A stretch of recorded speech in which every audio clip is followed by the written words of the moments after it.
আমাদের জীবন নিয়ে কত স্বপ্ন, কত আশা, কত ইচ্ছা থাকে, তবে সব কি আর পূরণ হয়? নিয়তি মাঝে মাঝে আমাদের কোথা থেকে কোথা নিয়ে দাঁড় করায়, তাই না? জীবনে এমন কিছু পরিস্থিতি আসে যখন আমাদের বেঁচে থাকার ইচ্ছেগুলো মরে যেতে থাকে। তখন সব ইচ্ছা হতাশাই রূপ নেয়, তবুও আমাদের বেঁচে থাকতে হয়। মেনে নিতে হয় নিয়তির নিষ্ঠুর রূপ, অভ্যস্ত হতে হয় অপূর্ণতায়, না পাওয়ার মাঝে পাওয়ার ইচ্ছেগুলোকে জ্বালিয়ে দিতে হয়। আসসালামু আলাইকুম ভিউয়ার্স, কেমন আছেন সবাই? আলহামদুলিল্লাহ, আমরাও ভালো আছি। প্রতিদিনের মতো সারাদিনের একটি ব্লগ শেয়ার করব, আশা করছি পুরো ভিডিওটির সাথেই থাকবেন। নতুন বছরের নতুন দিনগুলো আলহামদুলিল্লাহ অনেক অনেক ভালো কেটেছে। যাই দিন ভালো, আসে দিন খারাপ, জানি না শেষের দিনগুলো কেমন যায়। আমাদের জীবনটা আসলে ভালো মন্দ মিলিয়ে এই সময়ের সাথে সাথে জীবন চলতে থাকে। ভালো হলেও চলতে থাকে, খারাপ হলেও চলতে থাকে।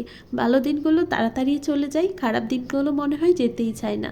যাই হোক, সেসব কথা বাদই দিলাম। কক্সবাজার থেকে সেন্ট মার্টিন আসার জার্নিটা একটু কষ্টকর হলেও আমার কাছে খুবই ভালো লেগেছিল। প্রথম দিন কক্সবাজার কাটানোর পর পরের দিন সকাল সকাল রওনা দিয়ে দিলাম সেন্ট মার্টিনের উদ্দেশ্যে। সেটা আর ভিডিও করা হয়নি। 9টায় শিপ ছাড়ার কথা ছিল, তবে ছাড়তে ছাড়তে 10টা বেজে গিয়েছিল। আর সেন্ট মার্টিন আসতে আসতে আমাদের হচ্ছে বিকাল 4টা বেজেছিল। দুপুরের খাবারটা অনেক দাম দিয়ে শিপের মধ্যেই খাওয়া হয়েছিল, তবে রাতের খাবারটা রিসোর্টের মধ্যেই অর্ডার করা ছিল, মানে রিসোর্টের মধ্যে ব্যবস্থা করা হয়েছে আর কি। বারবিকিউ ছিল আর ফিশ ফ্রাই ছিল। পরের দিন সকালবেলা খুব ভোরে ঘুম থেকে ওঠা হয়েছে, যাব ছেড়া দিয়ে দ্বীপে। আগে থেকে আমাদের রিক্সা বুকিং করা ছিল সারাদিনের জন্য, যেখানে যেখানে যাওয়ার সেখানে করব।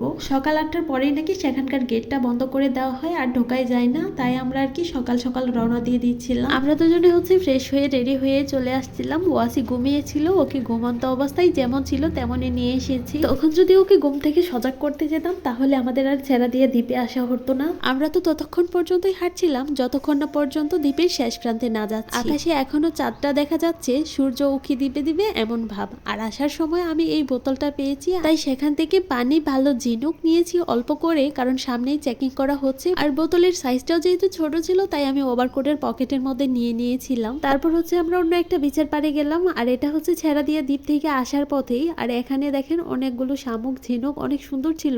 যেহেতু আমি ছেড়া দিয়ে দ্বীপ থেকে তেমন কিছুই আনিনি, অল্প বোতলের মধ্যে শুধু পানি আর কিছু ছোট ছোট ঝিনুক নিয়ে এসেছিলাম, তাই এখান থেকে কিছু ঝিনুক আমি পকেটে করে নিয়ে নিলাম আর কি।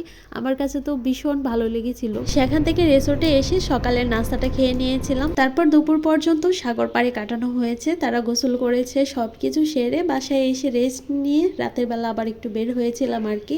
এটা ছিল তার পরের দিনই সকালবেলার ভিডিও। সকালবেলা আবার গিয়েছিলাম, যেদিন আমরা চলে আসবো তেমন কিছু কেনাকাটাও হয়নি। প্রথম দিন একটু কেনাকাটা করেছিলাম, তারপরে গেলাম শুটকি কেনার জন্য।